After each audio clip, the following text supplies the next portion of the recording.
Are we beginning a second wave of COVID? If so, how do we cope with another wave? Here's a great tip.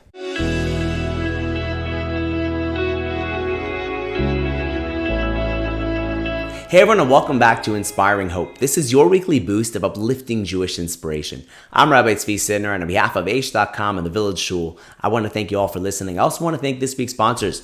Today's talk is sponsored by Ernie and Barb Gutstein in memory of the yahrzeit of Ernie's father, Manuel Gutstein, Menachem Yoshua ben Shlomo Zalman, Olav Shalom, may his neshama have an aliyah.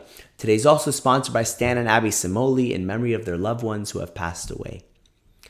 So, running a shul during COVID has its challenges, especially during the holidays. As each Yom Tov rolled around, we kept coming up with creative ways to bring the holiday to the community. As an example, for Simchas Torah, we carried 6 heavy Torahs for over a mile as we danced through 3 public parks with hundreds of people, all socially distant, wearing masks and waving flags as they sang together. After Simchas Torah was over, I received an email from one woman, and I want to paraphrase for you. She says, "I can't articulate strongly enough how much Simchas Torah at the park meant to me. Due to my age and for health reasons, I've been keeping a low profile during these uncertain times.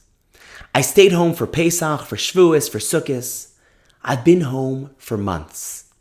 But I was determined to see the Torah on Simchas Torah. I came out to the park and I watched the dancing and the singing and the flag waving from afar. It was a Yom Tov like no other.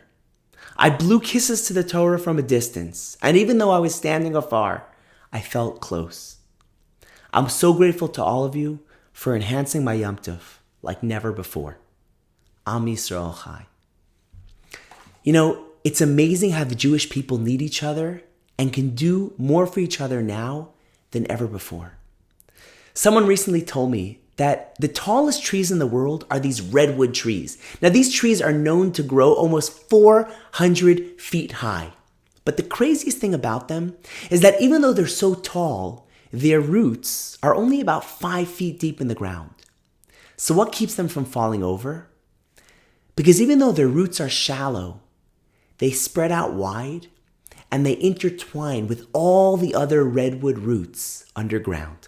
Now imagine these massive towering trees withstanding huge storms, all because they're holding hands beneath the surface. It's like we just read in Koheles, Tovim hashnayim minei echad. 2 are so much better than 1. Together, we're so much stronger. We're living in challenging times, and we too need to be holding hands beneath the surface. None of us on our own, none of us as individuals have roots that are strong enough to withstand these challenges, whether it's financial challenges or health challenges or marital challenges or any other challenge. It's hard to go through it alone. But we can learn from Hashem's redwoods the same way they support each other. We can do the same. If this is a second wave, which I hope it's not, just think about the difference you can make in someone's life, someone who may be going through a hard time.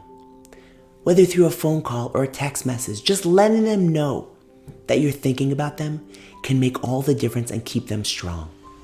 In these divisive times, let's be there for one another.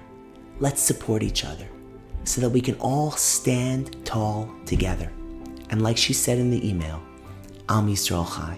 Thank you so much for listening. And if you want to sponsor the next episode or send me a message, just email me at hope@aish.com. Thanks for listening, and I'll see you next time.